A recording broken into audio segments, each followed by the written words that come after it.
Okay. Gabrielle, thank you so much for coming on Like Therapy. I'm very glad to be here.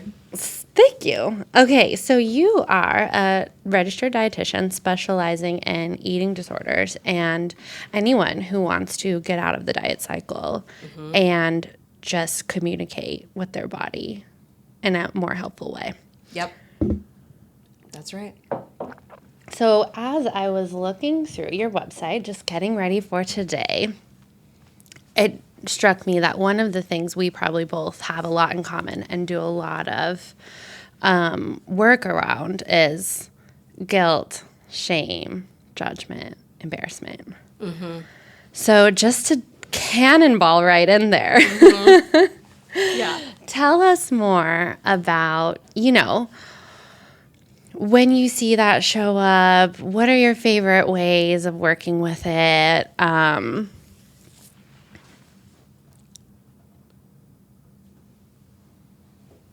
Yeah. Yeah. I feel like it is definitely such a big topic. Yeah. Because it does show up almost regardless of who the person is in the session, if they have an eating disorder or not, if they are in their teenage years, if they're in their adult years, if they've got different family members with different backgrounds, it doesn't matter. I feel like the shame experience is one that's, like, unfortunately very common amongst multiple people. So when I think about shame, guilt, judgment, embarrassment, and that sort of thing popping up in sessions, a lot of times we think about it with food choices and people feeling like unsure about what they're supposed to choose to eat, or like concerned about if they're choosing the wrong thing or things like that. So if we think of like a scenario of, let's say, somebody is eating something like, I don't know, name a food that people might think is like commonly quote unquote bad or something like that. Potato chips. Okay, great. Potato chips. So let's say somebody is like, oh my gosh, it's the afternoon. I'm so hungry. I want a snack. And what they have available to themselves is potato chips. But now they're like in this conundrum to try to figure out, should I actually eat that? I don't know. I'm hungry. There's nothing else, blah, blah, blah. And then maybe they go ahead and eat it. And then they feel really bad afterwards. I think when those types of conversations show up in sessions with me, I really like to emphasize the concept of validation and really like making space for people to understand that their experiences are not out of nowhere. Like, okay, it makes sense that you would have this feeling towards potato chips if you learned from your childhood years, like, potato chips are bad, or like, this has whatever types of oils in it and it's fried and it's like terrible for your health, or things like that. Or if you had experiences with people around you kind of shaming themselves about eating chips or eating too many chips or things like that. So I think there's a lot of value in being able to like just validate the person's experience of like, oh no, you shouldn't feel ashamed of that. That's fine. It's like, no, it makes sense that you might feel kind of ashamed of that because everything around you is kind of telling you, yeah, you probably should feel ashamed because that's a bad food or whatever it might be. And so I think some of what we try to undo or like learn about in sessions is that we don't have to feel shame for these foods or the choices that we make or things like that. We can give space to ourselves to understand, wow, it makes sense that I might be feeling this certain way about this food, but I don't have to. Like, there's an alternative to just feeling shame every time we eat or things like that, you know? Yeah. Yeah, and I feel like it's one thing with, like, food choices specifically, but then those types of things also show up with body image and things of that nature, which I know, like, again, universal experience. Everybody has their kind of, I don't know, whatever they would identify as like pros and cons with how they look or how they feel that day or things like that. So I think that's another thing that's helpful also to Validate. I think that concept of validation, I've probably learned more so from like you and therapists like in general, is just being able to like kind of sit with the client in that feeling, as opposed to, I think what dietitians are traditionally kind of trained to do is try to like fix a thing or try to like eliminate the quote unquote issue or whatever it's like happening. But sometimes it is just about like sitting with it for a little bit and like letting that feeling be the feeling for that time. Yeah. You know? Yeah.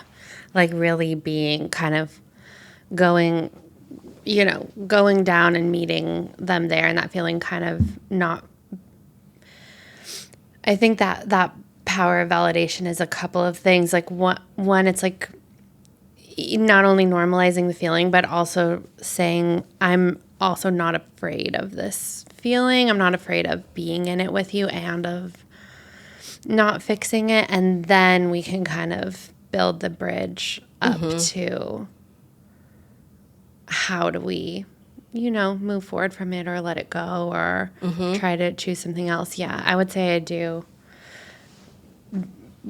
really similar things when working with, when those feelings pop up in a therapy session too.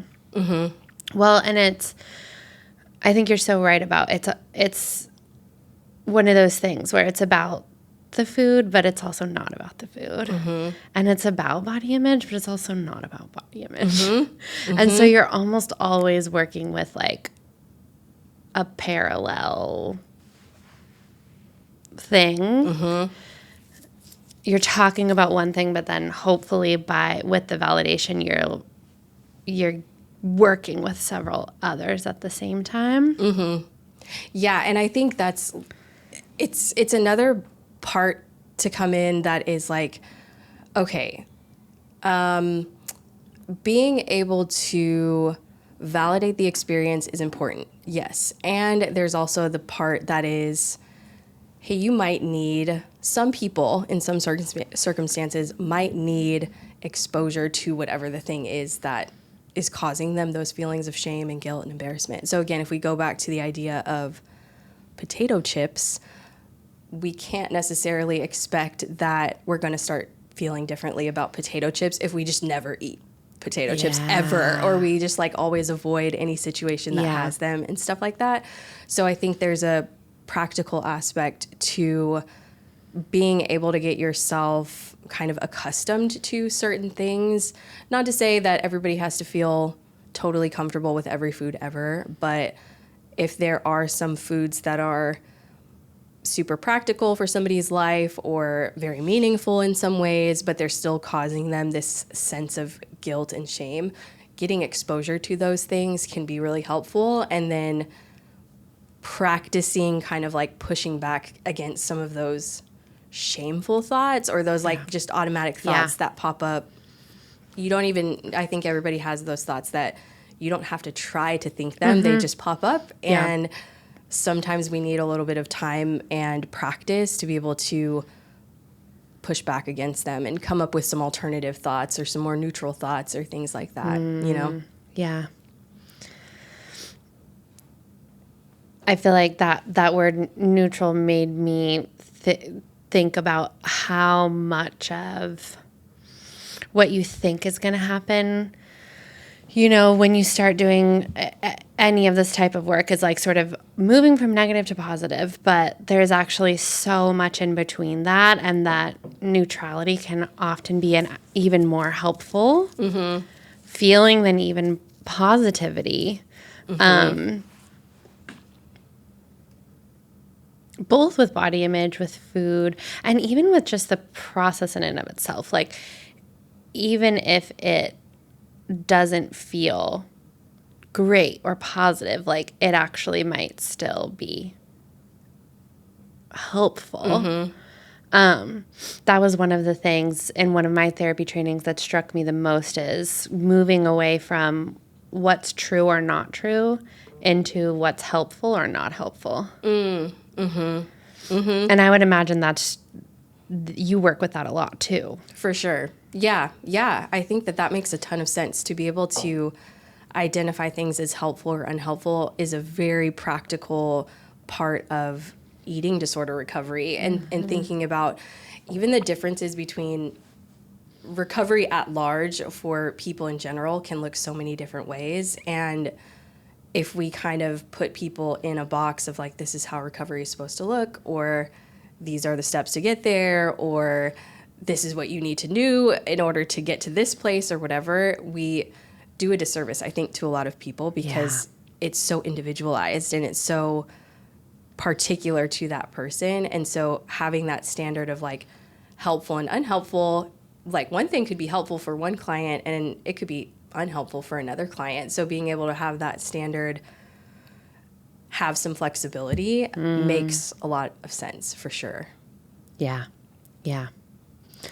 Okay. What all of this is making me think both of kind of just all the millions of places you can be in between negative and positive, or all of the places you can be in between, you know, recovered and not recovered, or moving towards helpful and not helpful versus true or not true, is perfectionism. Just the amount, even the sheer amount of decision making that goes into trying to change your relationship with food or your body, and how it can be so difficult or surprising even if you weren't expecting it. How often it can be, okay, well, I'm going to, you know, maybe I'm going to eat this new food here for breakfast, but then I have a meeting later, so I don't know if that's actually enough. Like whether people are getting kind of in the weeds about making the perfect choices, even when they're trying to make new choices, or whether it's just that feeling that I think can be so universal of opening up your fridge and just feeling freeze. Like, I'm so tired. I've been making decisions all day.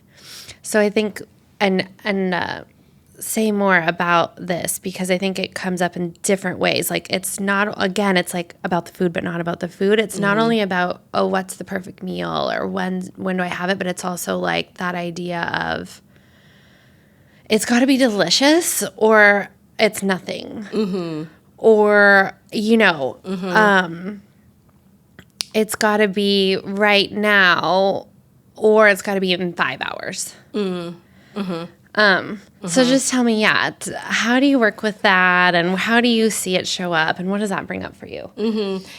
So some of the biggest things that pop into my mind as you're mentioning all of that is how common it can be for people, not even just clients, but people to have this experience with food that is a burden, or like food, it's just too much. Like you're talking about all this decision making, and the thing about food that I talk about with clients all the time is that the process of eating never ends. Like you have to come up with food to nourish yourself day after day, multiple times a day, like for forever.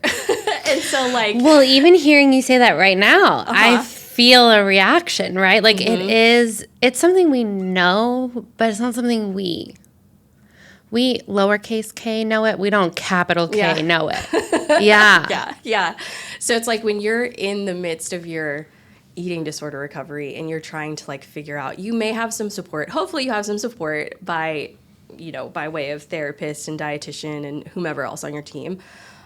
And so that can sometimes make the decision-making process a little bit better if you have some support in that way. Like maybe you've talked through it in a nutrition session, or you've had a plan previously that you're just like following through on. But I think the thing is that, again, it's a forever thing. And so if we're in a place where planning food and like making choices and figuring out what to eat is so burdensome, I like to think about like what is one thing or what are multiple things that we can do to make it even like 1 degree less burdensome. So like, can we think of supportive things to implement so that when you are opening your fridge, it's not like chaos erupting in your brain and you can't, you just freeze. Like you said, you can't even think of what to do in that moment. So maybe it is having a plan for the general week of like, okay, this week I'm having, breakfast sandwiches for breakfast, and that's just what I'm going to have. I'll pull one out of the freezer, I'll heat it up, or I'll make one the day of, or whatever it is. But having the plan ahead of time, as opposed to, well, I could eat a breakfast sandwich, or I could eat some cereal, or I could eat this breakfast taco, or like whatever it might be. And then it's like, I don't know, or I'm just going to give up, or whatever it is. So I think that's part of it, is just having a plan, a general plan, or however specific as is helpful. Some people might need a little bit more detail-oriented plans, and others might do well with some more flexibility. But having a general plan, I think, helps to eliminate that, oh, I don't know what to do, so I'm just going to not do it at all, or it's too overwhelming, and now I'm just eating a bunch of random stuff or something, and I don't feel good, or whatever. But I think one of the other things that you were mentioning is like feeling the need to have like the exact right thing, or like this meal isn't going to be good enough, therefore it's not worth it, or I shouldn't eat it because it's not exactly what I wanted, or whatever. And I think part of that is being able to like help people understand that food is necessary. Like at baseline, it's necessary. You need it to function. It doesn't matter what's happening, if you're sick or you're well, or if you're happy or sad, or if you are tired or full of energy or whatever. Like, you need food no matter what. And so being able to accept the unconditional truth that, like, regardless of how the circumstances may be or what my thoughts might be, my body needs food in order to function and in order to feel well and all of that stuff. And I think that's an important thing to be able to accept, like, at baseline. That can kind of help us move into, okay, well, maybe not every meal has to be perfect. And also to be able to, like, adjust our expectations of, is that even possible to attain? Yeah. Like, can every meal be like the best meal ever? I would argue probably not. I mean, unless you're in a very particular circumstance where you can make that happen for yourself. But I think a lot of times, probably if you were to ask anybody, friend, family member, or person randomly, like, they'd probably say, oh yeah, like, I've had plenty of meals that I don't remember, or they weren't that good, but like, it filled me up and gave me energy for that time. And it's like, that's a very valid part of the eating experience too. It's just giving your body what it needs, even if it's not like exactly what you want in the moment that you want it. Yeah. But that's hard. I think it's normal to want to experience some joy with food, or like to have something that, like, quote unquote hits the spot, I think is like a desired outcome with eating, but it's just not always possible. Or that's my opinion. Maybe others have different opinions, but it's not always possible to have like exactly what you want, when you want it, in exactly the way that you expected it to be. Well, even I think this shows up kind of across the board, like that exact right feeling. I mean, that shows up in anxiety and OCD and, you know, even just sometimes in chronic stress or day-to-day life, like, there's this idea that maybe you're doing something wrong if you're not finding the exact right feeling, or maybe you just procrastinate until you find it because you know you're not going to find it. Something else that I feel like was really powerful about what you said was the 1% thing. Like, I feel like in general, so much of what we're talking about is challenging all or nothing thinking. And this, describing it that way of 1%, like, when you try it, when you see when you actually allow yourself to try it, you can really see the value in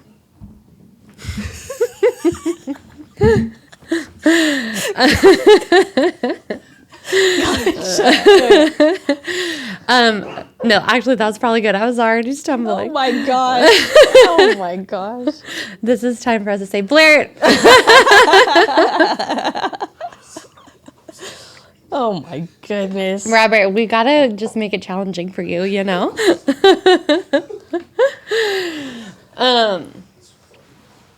Okay. Oh yeah, the 1%. Blooper. Like, what can you do? I know, we actually should do a blooper reel. Maybe that can be like a holiday release. Blooper reel. Yeah. How is there actually a ton of value in making something, whether it's 1% easier for yourself, or even, to go back to what we were talking about before with validation, like even the opposite, like how can we maybe lean 1% more into shame or judgment in order to validate it and sit with it, even if we don't want to do it for too long. Like, what does that 1% feel like? And then what does it feel like to go 1% back into your day? So I feel like both ways, like what could a 1% change be when you look in your fridge or your pantry? We forget about that when we're trying to grow or make changes, that sometimes it really is about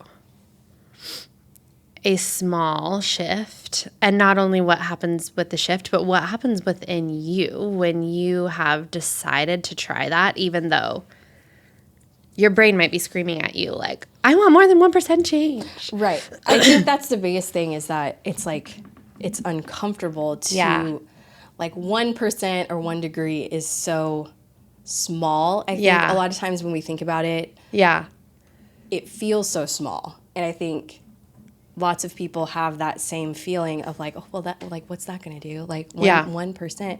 But I think, isn't it like, what, that graph or something like that, where it's like a 1 degree change yields this like huge outcome, like, eventually. And I think sometimes we can get too caught up in wanting to see like the instant change. Like, okay, I went from A to B overnight, and that's what I want to do. Or I want to never feel this way again. Or I want to stop this experience. I want to break this habit. I want to do this thing. And we expect, or maybe not expect, but we hope that it's going to be a quick turnaround. Yeah. When realistically, those small changes are often what's more kind of doable for people or sustainable, but it doesn't always feel great in the moment. Yeah. And it doesn't always feel like it's doing anything until you kind of like reflect back later and see like, oh yeah, I used to have trouble with this. Yeah. But I made these changes here, here, and here, and now I'm in a different spot. But it kind of takes that time to be able to allow yourself to, really just accept, hey, maybe it's going to be like a 1 degree right now, or a 1% right now, not a 50% or a 75% or 100%, like in an instant. It's going to be this like long haul sort of adventure. And I think the other thing that comes to my mind when I think about all of that is the fact that it takes time for a person to get to the place that they're at in present day. Like, so if we think about, again, back to the potato chip example, it's like, if you're a little kid and your parents are like, oh, we don't keep potato chips in the house because they're bad for us or whatever, and you have that little nugget in your head, and you keep with that. Now you're in middle school and all of your friends have chips, and that's all you want, and so now you just like go run to the corner store and you just get some and eat them before your parents see you. There's another little nugget in your head. Now you're an adult and everybody's, on their different patterns of eating. Everybody's talking about their own guilt and shame or what they're changing with their style of nutrition or whatever it is. And it's like this buildup. And so when you get to a point where you're like, hey, maybe I don't want my experience to be like this anymore. Maybe I need a bit more support or insight, or I want to get to a different place. It's like, well, we also have to recognize like how much time it got you to get to where you are currently. And like, it would then make sense to kind of have like a little bit of, grace and understanding for yourself that it might take a little bit more time to get to a new place too. If you're searching for something that's different than what you have been doing, Yes, absolutely. And like a real deep, like, even sometimes just this grieving experience of like, I'm not going to get any of that time back. And here's this. I know I'm starting on this long process of eating. And it reminds me, though, of how you described, which I do feel like is so helpful, is that, like, okay, but even in and of itself, just inherently, this eating thing is a lifelong process. You know, I feel like even parents go through that a lot when it really hits you that, oh, you are now making 3 meals and 3 snacks for little children every single day. And when I say 3 meals and 3 snacks, we all know I mean 3 meals and 500 snacks. 15 snacks, yes, absolutely. And so it really, you really start to feel it in your bones, like, oh, this is every day. And it's interesting because we do it for ourselves every day too, but we become so ingrained in it that we're not even realizing, oh yeah, we're doing all that work for ourselves too, or maybe we're not doing it. And then that opens a door too of, like, how do we do it for our kids and not for ourselves? I mean, there's a whole podcast we could go into there, but we'll save that for part 2. Yes. But that does it does make a lot of sense, and there can be kind of like a slap across the face of reality when there's, like, kids to take care of and stuff, where you might be able to have been deprioritizing yourself historically prior to becoming a parent, maybe, and then maybe even all the more so when you have children or a child or whatever. And so that's definitely a whole other can of worms, I guess, a topic of conversation. Yeah. Okay, I want to talk about, you mentioned this a little bit earlier, and I want to, like, dive into the experience of this too, of you mentioned something about, and everyone's talking about what they're doing with their food or their nutrition or whatever. And I think another thing that comes up that, you know, you just don't often know until you know is, okay, you're committed, you're trusting the process, you're diving into getting out of the diet cycle or getting out of disordered eating, and then you realize that how many times a day people around you are not just talking about dieting, but actually bonding over dieting. Like, it is this, you know, oh, what are you doing? What am I doing? And which diet is that? Oh, I tried that one, or I haven't tried that. Oh, this one's the best. Have you seen this book about it? And it can be an isolating or lonely experience to, you know, either just not engage, decide if you want to jump in and say, oh, I'm actually trying to intuitive eat, or, you know, or which can be exhausting sometimes, or just go along, you know, all of a sudden you have this lonely choice to make, which is, I'm not really feeling that bonding by talking about dieting anymore. Right. So let's just talk about that and how that shows up. And yeah, I think that this is another area where validation comes in really strong as well, even in how you're describing everything. I think that this is yet another thing that anyone can have their own experience with and kind of can resonate with in some capacity. I think about plenty of people that I've spoken with and in sessions might talk about, like, let's say their work environment or something. So they're maybe in their own space, in their own home, with their own set of friends. Things feel in line with what could be supportive to them, but then they're going to work or they're going to school or something like that, and, like, around a whole completely different set of people who may have completely different values, completely different ways that they're approaching their food and nutrition and whatnot. And I think that's a difficult thing, because I would say what I might consider with clients that I'm talking to is being able to kind of curate the same way that people might curate their social media feeds to, like, eliminate some of the stuff that's not helpful for them to see. we can kind of more or less, it might not be the right word, but more or less kind of do that with like some of the people that we choose to spend time with or choose to have as like a significant presence in our life versus a more minimal presence and things like that. But there are always going to be those circumstances where you don't necessarily have a choice, or where the people that you're around might be part of your life regardless of if you necessarily want them to be or not. So again, I do think about when you are at school or you are at work or things like that, where it's like you didn't choose your classmates or you didn't choose your coworkers or your boss or things like that. And if there's a company culture of a certain thing, or if, like you said, people tend to kind of bond around that type of topic, dieting and like what new thing is out and stuff like that, it can be hard to disengage from that. So I think, yes, validation is key, but then also thinking about what types of boundaries can be set in the context of those conversations. Some people are going to really stand firm and like, hey, this conversation is not helpful for me. Let's change the topic. Yeah. But not everybody is like that, and not everybody feels the need to do that, or not everybody wants to do that. And so thinking about what are other ways that we can set boundaries when conversations aren't conducive for appropriate support, or if they're making things more stressful or more challenging or things like that. And sometimes that might mean removing yourself from the situation, or, you know, sitting at your desk while everybody else is in the break room or something like that.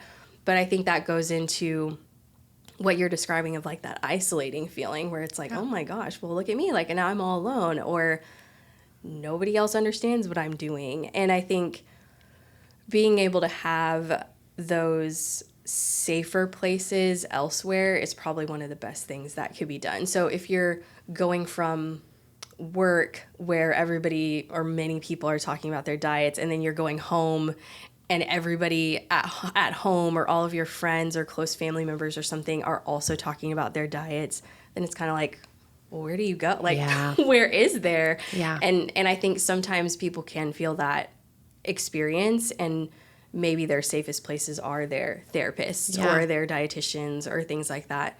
And that's okay too. I just think that it's helpful to kind of, as best we can, build that in other areas.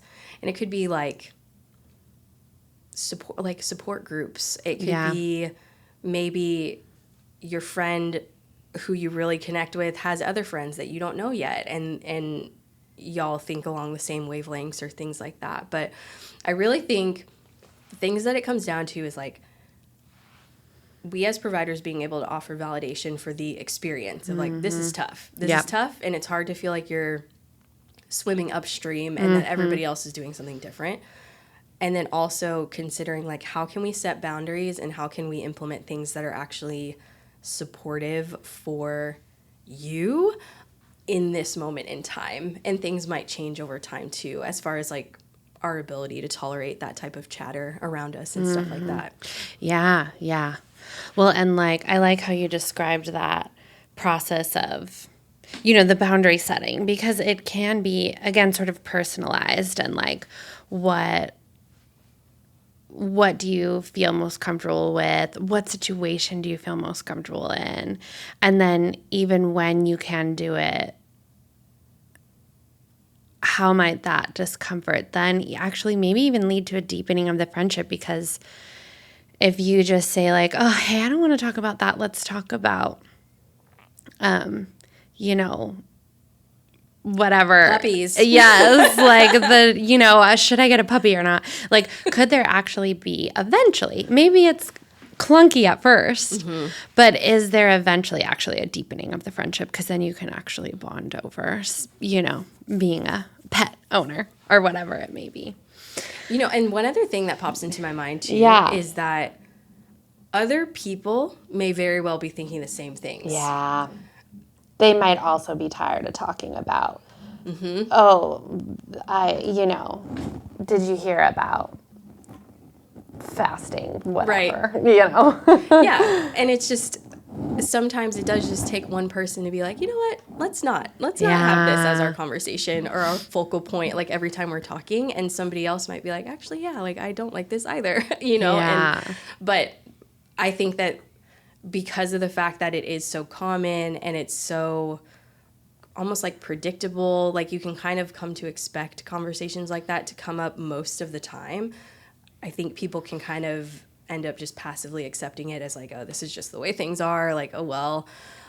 But if somebody else decides to, you know, be a little brave, or they decide like, actually, no, this doesn't have to be this way, we might come to find actually other people are having that same experience, but they just didn't know what to do about it, or they didn't think it was worth it to say something, or things like that. So I think there can be those really valuable and like healing moments, as well as when you find out like, oh, other people feel the same way too. They just were keeping it on the inside. Everyone was, you know, just, kind of honestly a little trapped by this $1 billion industry called diet culture. Or probably multi-billion. I don't know. Yeah. I love that too. Okay, so let's talk a little bit about, you know, obviously, as you've mentioned before, the spectrum of getting out of this cycle or of disordered eating looks different for everyone, and all the stages look different. I thought we'd talk a little bit about one of the possible pathways, which is intuitive eating, because I think people have heard about that one, and a lot of people do find that one helpful. And also, like anything else, there's mystery around it. There's questions around it. You know, what does that really mean? And, or, you know, when might it be helpful for me? So I just thought we'd ask you, is there anything that, you know, you think, I kind of wish people knew this about it, or like, you know, this part from the book is gold, and this other part is, you know, maybe only is going to work for you under a specific circumstance. So what do you think? What comes up for you around intuitive eating, and how do you see it show up? Yeah, I think you're right that probably historically, I don't know how far we can go back, but historically I feel like dietitians who are in the like non-diet space, or like the health at every size type of space, might have a lot of overlap with feeling a certain way about intuitive eating and stuff like that. And I think what I've learned over time is to have more of a critical lens towards anything, as opposed to just like, oh, like, this everybody says it's great. Yeah, like everybody says it's great, or like this is what you know, people who came before me have said is great. Yeah. Doesn't necessarily mean that it should be taken as like, you know, like the gold standard of everything. Everyone, always. it should work for you no matter what. Yeah. Right. Totally. And so for context, like intuitive eating is this nutrition framework. There are 10 principles associated with intuitive eating. There's a book and a workbook and all sorts of different things that people can check out. And sometimes it can be helpful, a helpful sort of framework for people to approach their nutrition. I think there's a lot of nuance in being able to figure out what is actually helpful versus what is not, because as we've talked about before, everybody's recovery is different. Even where people are at in their recovery process is different. Right. So some aspects of intuitive eating may be very applicable and very appropriate for somebody to use in a certain stage, and other times it might be completely unhelpful and like doesn't really apply depending on where they're at in their recovery. So I don't even know if I can say that there's, hey, this one principle here, this always helps, right, or like this other thing here is always unhelpful. It's kind of like whatever helps, whatever doesn't. So when people might have curiosity about intuitive eating, or that's something they've heard of but they don't really know about it too much, we usually like to explore from a bit more of a generalized aspect, in the sense of figuring out like, hey, here are the things that are associated with intuitive eating as it relates to these 10 principles. If somebody is interested in exploring that, it's nice for them to have the opportunity to kind of judge for themselves, like, okay, this principle stands out to me. I think that could be really helpful for me to try to pursue or think about or implement or whatever it is. versus some other things might not actually be within reach. And I think so with intuitive eating, I think with intuitive eating and with any other approach to nutrition, or maybe approach to anything, but approach to nutrition, is that there's always going to be pros and cons. So it just depends on the place that that particular person is in. So with intuitive eating, there can be, again, some parts of it that are supportive for a person and other parts that are not. And then there's a lot of like, or at least there's like a lot of discourse in like the people that I might have connections to or follow on Instagram or things like that, just about like, again, being kind of curious about who has intuitive eating typically served, and does it take into consideration like other populations in certain circumstances. So as an example, some people who are food insecure or something like that may not be able to engage in intuitive eating the way that we might traditionally think of it. Like if we take the kind of like stereotypical thought of like eat when you're hungry and stop eating when you're full, I feel like that's what people often think about when they think of intuitive eating. That's not always accessible to everyone. Sometimes is the food there or is it not there? That might be the choice that they're able to make of, okay, I'm going to choose to eat this or not. Yeah. And that may impact whether or not they're able to respond to their hunger and fullness cues. Or like when I've got plenty of clients, as I'm sure you do as well, who have ADHD or like have trouble remembering or even noticing if they're hungry or full, or, 12 hours can go by and they were like engrossed in an activity and they're like, oh shoot, I didn't even realize I didn't eat anything. And so circumstances like that, it's like, well, should you be honoring your hunger and fullness cues or whatever if you can't remember them? Like those are the things to get kind of curious about, of not necessarily sticking with these 10 principles as like the end all be all. Like I have to do them. And the other thing that I'll say is that intuitive eating, while it can be helpful in certain circumstances, it's also potentially unhelpful if it's being approached similarly to any other diet or set of rules or plans or criteria or things like that, where if people kind of feel like, in order for me to be recovered, I need to check off these 10 boxes of intuitive eating, and then that's what I need to do. And if I don't do that, that means I'm not recovered. Or it's like this kind of like what we're talking about, this all or nothing mindset of, if I don't do this in this exact way, then that means I've failed, or that means I haven't made progress, or whatever it is, when really some, if not all of the aspects of intuitive eating are like this ongoing endeavor, an ongoing exploration, an ongoing journey to be able to figure out what works and like what is helpful for this particular person. So if we're approaching it with this very like robotic, black and white, hey, I have to do things this certain way because these 10 principles tell me so, that's probably not going to be super helpful for many people either. Yeah. Like we always have to be coming back to like, how do we dismantle that long ingrained, long learned, explicitly and implicitly, somehow you have to do this perfectly in order to look a certain way, sound a certain way, feel a certain way. And it goes back to kind of, I wonder if that's part of the, just as humans kind of looking for that hits the spot feeling, is because that is in diet culture and the culture we all, walk around in. There is just inherent in that, in all aspects of it. Like there's a certain way you should look and feel. And like, we're not going to tell you exactly what it is, but you got to find it.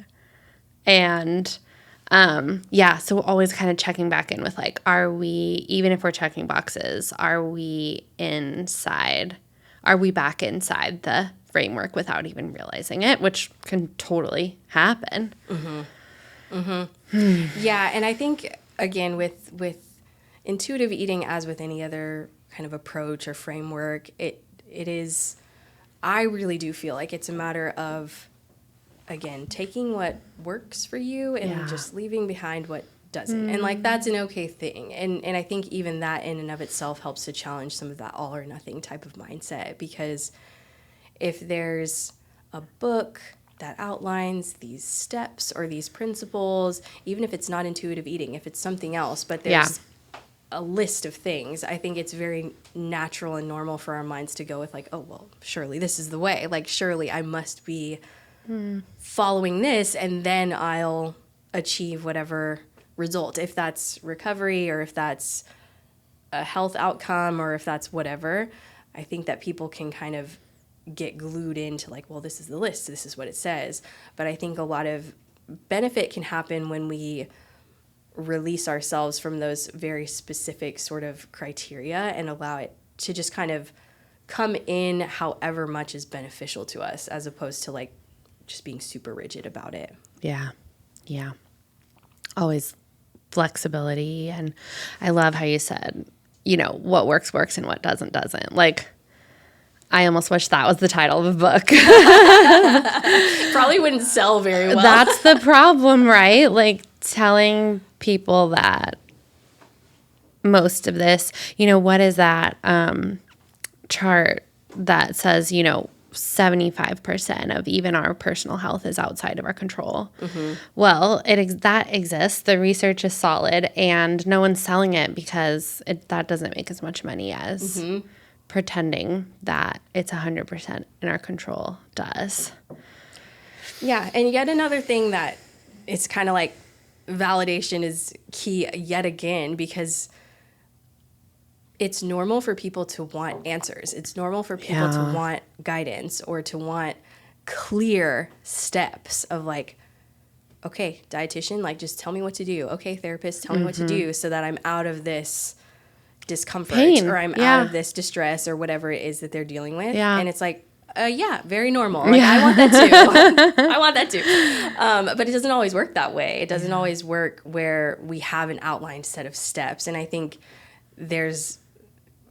because of the fact that humans are just so vastly different, it's like, gosh, we can be like so grateful for that, the diversity of just humans in general, but also bring with us that understanding that, well, because we're so different, it makes sense that there may not be like one singular canned answer for everything or one singular strategy that helps or, you know, makes the impact that people expect it to have. It's like everybody needs, deserves, should seek like individualized support that helps them, as opposed to like just the general kind of, this might help, or you know, this helped these other people, so maybe it will help you. It's like, yeah, maybe, but also what if it doesn't, and what does that mean, and can we come up with some other things? Yeah, and having your own dedicated time and space to say like, you know, okay, I bought the potato chips and like it went well this day and not this day, and like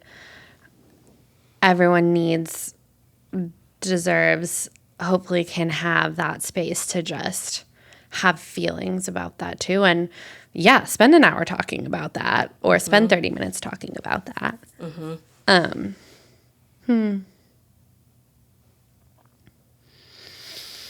So are you pro potato chip or anti potato chip? Oh, I'm pro. This literally, since I said it, I was like, man, I wish we had a bowl of potato chips right there. My big conflict is always like, which one is better, Ruffles or Original? Oh. And I feel like that's just, is there an answer to that question? Because they're both winners. Well, what is Original? Do you mean like Lay's? Yeah. Well, Okay. I mean like, yeah, I guess I mean like the thin Okay. versus the ridges. I have some opinions about potato chips. We're gonna have to dive into this because there's not much better than potato chips. I like the kettle cooked ones. So I guess those are original, maybe in the context of what you're talking about. But like, I think they're crunchier, and I like the crunch. Gabby, I love you so much. You are one of my just most loved friends. And I hate to tell you this, But you are wrong about kettle cooked potato chips. That one can't be. No. Oh my gosh. I know. No, because the Lay's it's a they have the thin, crispy texture. But Yep. the kettle cooked have a crunchy. I know. Crunchy texture, and I like those. And the Ruffles, I don't really even think about Ruffles. It's very much. She doesn't even I don't think about think about a Ruffle. A Ruffle Oh, does, Gabby. unless it's the cheddar and sour cream. Yes, I do love those. The cheddar and sour cream, those orange ones. Gabby. Cheddar and sour cream over regular sour cream? Oh, I like the sour cream and onion. Right. Like Pringles. That's another one. I like a sour cream and onion Pringle. Okay, a Pringle. Okay, but are we putting Pringle in the same category as potato chip? Well, it's a potato. Yeah, I would say so, but it's not the classic kind. Yeah. Like, it probably should be in a category on its own. Okay, we might have to put you in jail later for Oh liking my kettle gosh. cooked better than original, but Oh my god. Okay, so you're going to choose a Lay over a Ruffle and over a okay, kettle cooked chip. over a kettle cooked, yes, because that air crisp lay. Okay. That's like the worst part. This is the part he's going to put on the beginning of the episode. Yes, over the kettle cooked, you just have to crunch a little too hard. It's like, but the ruffle could be in the running for the ridges. Am I saying it? Is it ridges or ruffle? That could be in the running for best over the original. Oh, wow. Okay. Hey. Bottom line is potato chips are cool. Whatever you like is what you Bottom like. line. I like kettle cooked.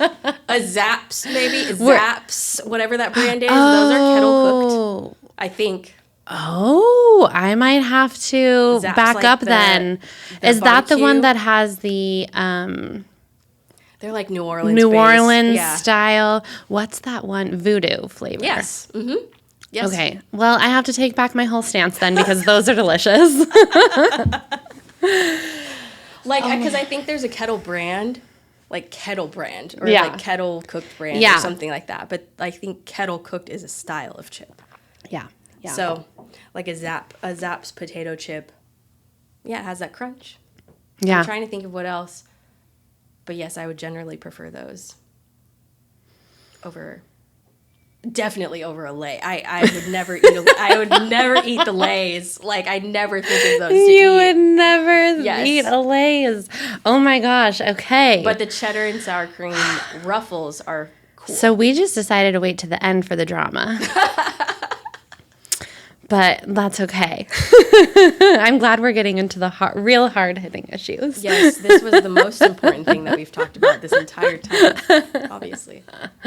Now I'm thinking actually about how versatile they are because you can do the crusted chicken with potato chips. And there's the big divisive question, which is, do you put your chips in your sandwich or on the side of your sandwich? Oh, that's another good question. So I usually would have the potato chips on the side, but when I was a kid, it was all about potato chips in the sandwich. See, There's something very novel about that. I know. Like, I feel like that's when you're like, what? This is allowed? Yeah. But I'm with you. Nowadays, I want them on the side. Yeah. Okay. I'm thinking about,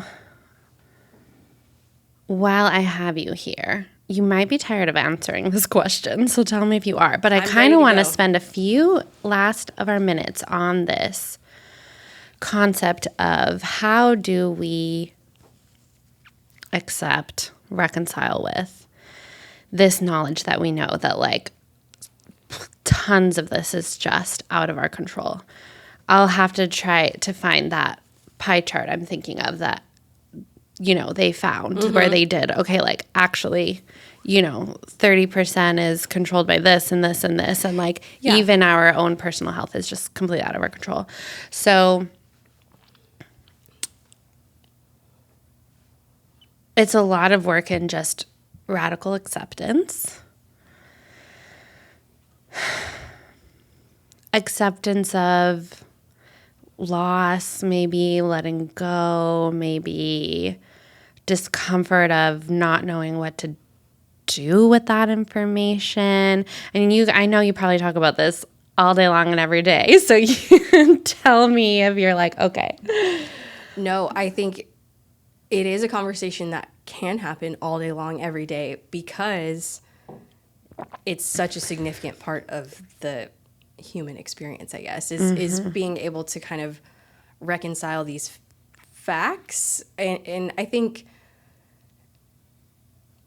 that there are times, and you may have thoughts as a therapist as well, where it's like you just simply do not have an answer. Yeah. Like it's not something that can be neatly wrapped up in a package and kind of just presented like, here's what it is and here's our conclusion.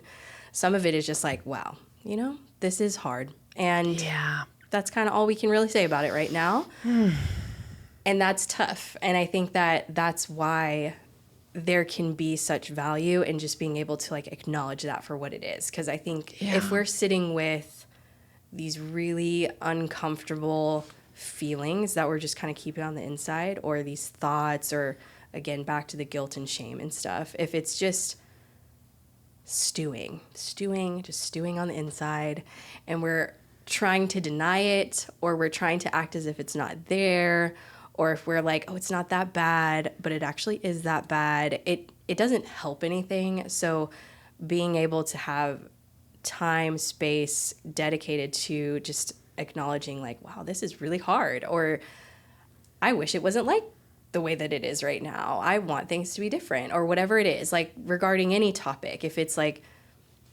I don't want to be stuck in a shame cycle all the time, but it's really hard to get out of the shame cycle. It's helpful to have that space to acknowledge that. And then as far as moving forward, I think, again, very natural thing to want to ask or get an answer about, well, how do I get out of the shame cycle if I am in it? And I think part of it is just being able to continue to explore on an ongoing basis. Like when you're experiencing that shame, or when you're experiencing that fill in the blank feeling, thought, whatever, how can we approach this in a slightly different way? And if that's not possible, then that's okay too. Like if you're not in the space to be like, let me think differently, or let me push back against this thought, it's like, well, that's okay too. Like maybe you need some more time, and maybe it's going to look a little bit different than what you hoped or what you expected. But I think going back to what you're saying, just about like so many things being outside of our control, I think there is a lot of radical acceptance with that, of just like, it just is what it is. Like we can't necessarily change that.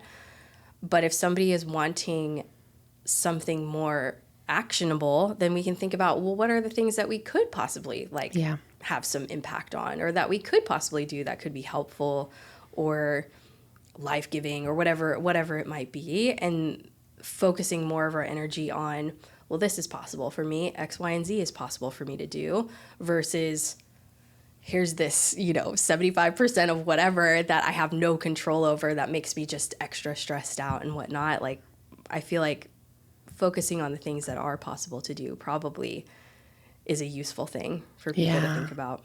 Yeah. Well, and to have it come as step 2 after the thing you said about actually maybe that's okay. Mm-hmm. Like I think we forget that all the time. Like maybe it's okay to just be sad about this, or just be in it. Like maybe we don't even have to have the agenda today, this minute, of getting out of it. Maybe we just give ourselves permission to say, I'm feeling distressed about this. Oh, I love that. Okay, I've probably kept you way too long already.